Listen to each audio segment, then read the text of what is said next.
সকাল সকাল বিদ্যালয়ের গেটে ঝুলেছে তালা, প্রতিবাদে উত্তাল ছাত্রছাত্রী সহ অভিভাবকরা। এই ঘটনা শনিবার সাবরু মাইডাছড়ি এডিসি ভিলেজের মাইডাছড়ি উচ্চ বিদ্যালয়ে।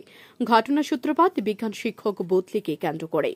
পুজোর পরে যেখানে শুরু হয়ে যাবে ছাত্রছাত্রীদের পরীক্ষা, সেখানে হঠাৎ কেন বদলি করা হল অভিজ্ঞ বিজ্ঞান শিক্ষক সঞ্জীব বসু স্যারকে? প্রশ্ন ছাত্রছাত্রী সহ অভিভাবকদের। এদিন এসএমসি কমিটির সদস্যদের সঙ্গে আলাপচারিতায় অভিভাবকরা জানায়, সঞ্জীব স্যার দীর্ঘ বছর যাবৎ অত্যন্ত সুনামের সাথে মাইডাছড়ি স্কুলে বিজ্ঞান বিষয়ে শিক্ষকতা করে আসছেন এবং তিনি বিজ্ঞান বিষয়ে একজন অভিজ্ঞ ও মেধাবী শিক্ষক। তার মতো অভিজ্ঞ শিক্ষক ছাত্রছাত্রীদের মেধা ও বিজ্ঞান শিক্ষা প্রসারের ক্ষেত্রে এ বিদ্যালয়ে থাকাটা অত্যন্ত প্রয়োজন। কিন্তু এখন কেন ও কি কারণে তাঁকে হঠাৎ অন্যত্র বদলি করা হল তা তাদের বোধগম্য নয়।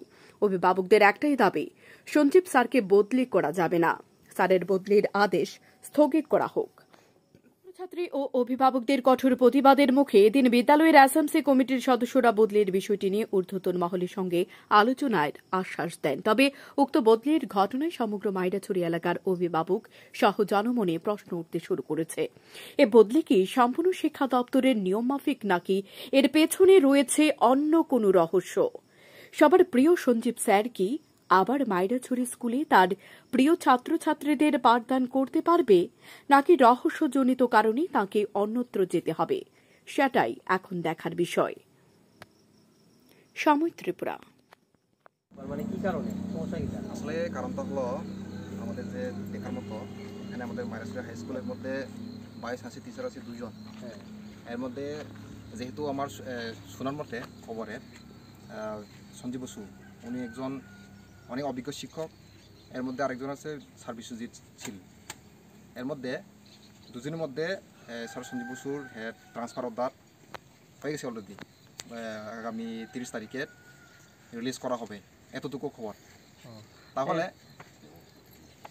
এখন আসলে ব্যাপার হচ্ছে কি, আমরা যে ডিপার্টমেন্টাল যে খবর আর কি, যে মানে ট্রান্সফার তো স্বাভাবিক সবাই হইব। আজকে সঞ্জীব বসু স্যার হয়েছে, কালকে আমিও হইতে পারি, সবাই ট্রান্সফারেবল জব। আমরা ট্রান্সফারেবল জব, আমরা ট্রান্সফার হমই।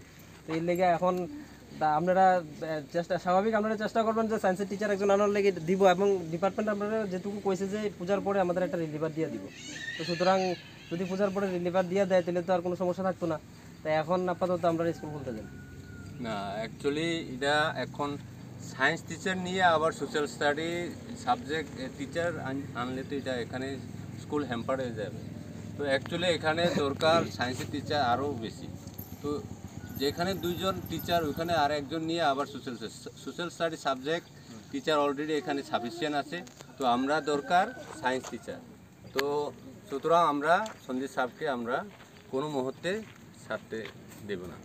এখন আমরা কি করতাম, মানে আজকে আমরা তো আসলে আমরা তো কইয়া দিছে যে মানে কইয়া দিছে বলতে গেলে আমরা যেটা জানি আর কি, এবং আমাদের ডিপার্টমেন্টও মানে সিস্টেম যেটা আর কি, যে একজন ট্রান্সফার হইলে আরেকজন আইয়ে। তো যেহেতু আর মানে আইসি উত্তম স্যার আইসে, কিন্তু আমাদের এটুকু বিশ্বাস আছে যে আমাদের বায়োসায়েন্সের টিচার একজন দিব মানে ডিপার্টমেন্ট। কিন্তু এখন তাড়াহুড়ার মধ্যে হয়তো বা কোনো কিছু হয়েছে, কিন্তু পরবর্তী সময় দিয়ে দিব। মানে পূজার পরে যেটুকু খবর শুনছি, পূজার পরে আমাদের একটা বায়োসায়েন্সের টিচার দেওয়া হইব।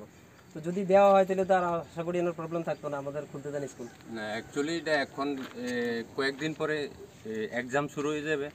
তো এখন যদি টিচার না থাকে তাহলে তো এটা স্টুডেন্টের জন্য খুব এটা হ্যাম্পার হয়ে যাবে। তো এখন আমরা কি করতাম? তো আপাতত যতদিন স্টে অর্ডার না হয় তাহলে আমরা স্কুল এন্ট্রান্স গেটটা আমরা খুলব না এবং কোনো স্কুল চলবে না।